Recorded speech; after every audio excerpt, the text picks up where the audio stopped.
महालक्ष्मी की ओर से आप सबको सादर जय। आज हम अनोखी बात कर रहे हैं आपसे। हमारी तरह ही कोई पत्रकार पहुंच गए दिगंबर जैन साधु के पास और सवाल छोड़ दिया, आखिर होते कौन है ये दिगंबर जैन साधु?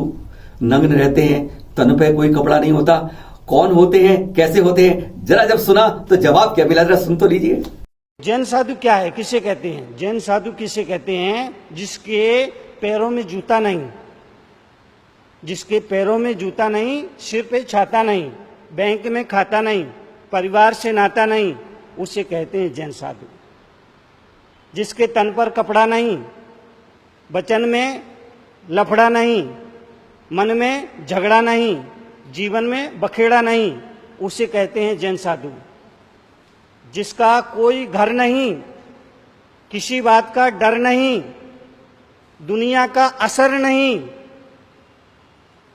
जिससे बड़ा सुपर नहीं, उसे कहते हैं जैन साधु।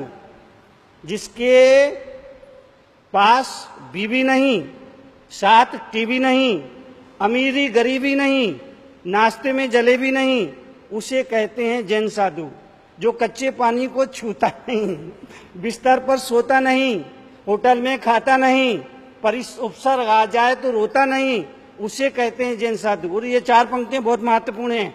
जिसे नाई की जरूरत नहीं, ये सोच करता, जिसे नाई की जरूरत नहीं, जिसे तेली की जरूरत नहीं, जिसे सुनार की जरूरत नहीं, जिसे लोहार की जरूरत नहीं, जिसे व्यापार की जरूरत नहीं, जिसे दर्जी की जरूरत नहीं, जिसे धोबी की जरूरत नहीं, फिर भी सबको धोता है, उसे कहते हैं जैन साधु। क्या नग्न और दिगंबर में फर्क है? बहुत बड़ा फर्क है। और जब हम लोग कपड़े पहन लेते हैं, सब लोग कपड़े पहन लेते हैं, जब आते हैं हम नग्न हैं, उसके बाद कपड़े पहन लेते हैं, तो साधु दिगंबर साधु जो होते हैं जैन, यह क्यों नहीं पहनते? सुनिए सवाल पर क्या जवाब मिलता है बेमिसाल। आप कपड़े क्यों नहीं पहनते? मैंने उससे उलट कर पूछा, आप कपड़े क्यों पहनते? थोड़ा शक पकाया। हमने आप कपड़े पहने, क्यों पहने? कुछ बोलते नहीं बना। बोले जब पैदा हुए तो पहने। बोले नहीं महाराज।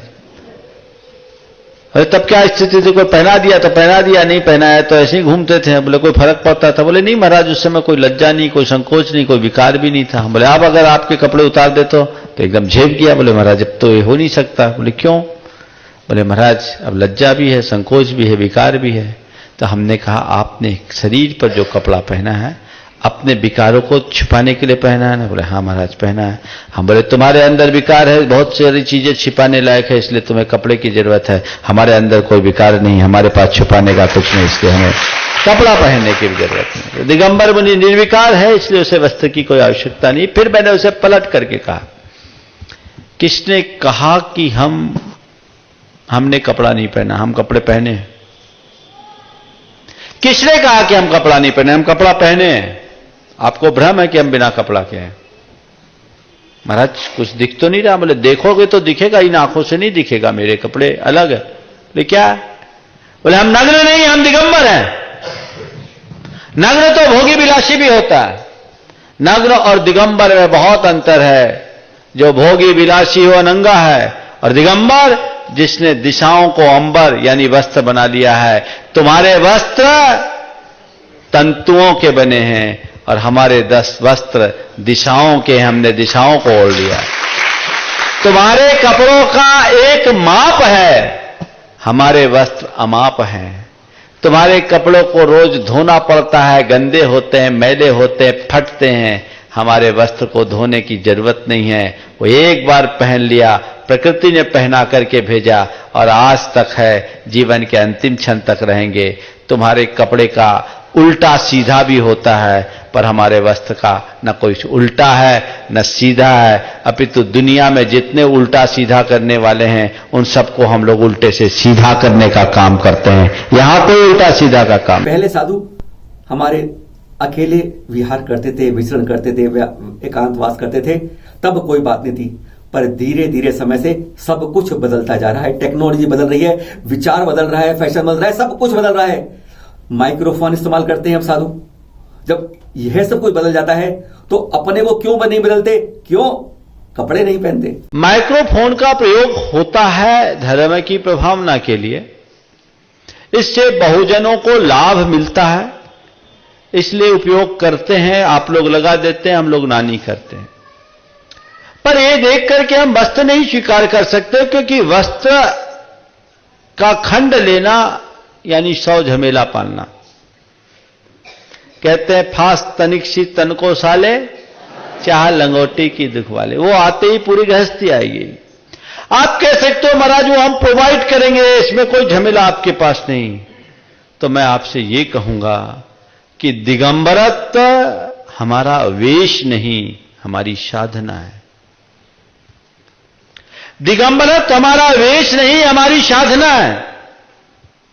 केवल कपड़े उतार देने का नाम दिगंबर नहीं है। कपड़े उतारने के बाद निर्विकार और सहज स्थिति में बने रहना, यह दिगंबरत्व है, जो कपड़ा स्वीकारने से नहीं होगा। इसलिए इस साधना में, इस चर्या में कोई कॉम्प्रोमाइज की बात नहीं। इसमें हम कॉम्प्रोमाइज कैसे करेंगे? यहां किसी भी तरह का कॉम्प्रोमाइज नहीं हो सकता। यह हमारा सहज, स्वाभाविक, प्राकृतिक रूप है। तन पर एक धागा नहीं होता। अंजलि में एक बार खड़े होकर जो भी लेना है लेते होते हैं, इतना मर्यादित रहते हैं। कुछ नहीं अपने पास, इतना सब कुछ त्याग, तो मिलता क्या है आखिर इन दिगंबर जैन साधुओं को? एक बार वह भी सुन लीजिए। इतना सब कुछ करने के बाद, त्याग करने के बाद साधु को मिलता क्या है? तो ये बात समझ लीजिए कि जैन धर्म में साधु होना, मुनि होना आत्महिदम कादब्बम, जो तीर्थंकर की वाणी है, उन्होंने कहा आत्महिदम कादब्बम, सबसे पहले आप अपने आत्मा का हित करिए। तो मैं अगर मुनि बना, साधु बना, तो मैं दुनिया को सुधारने के लिए नहीं बना।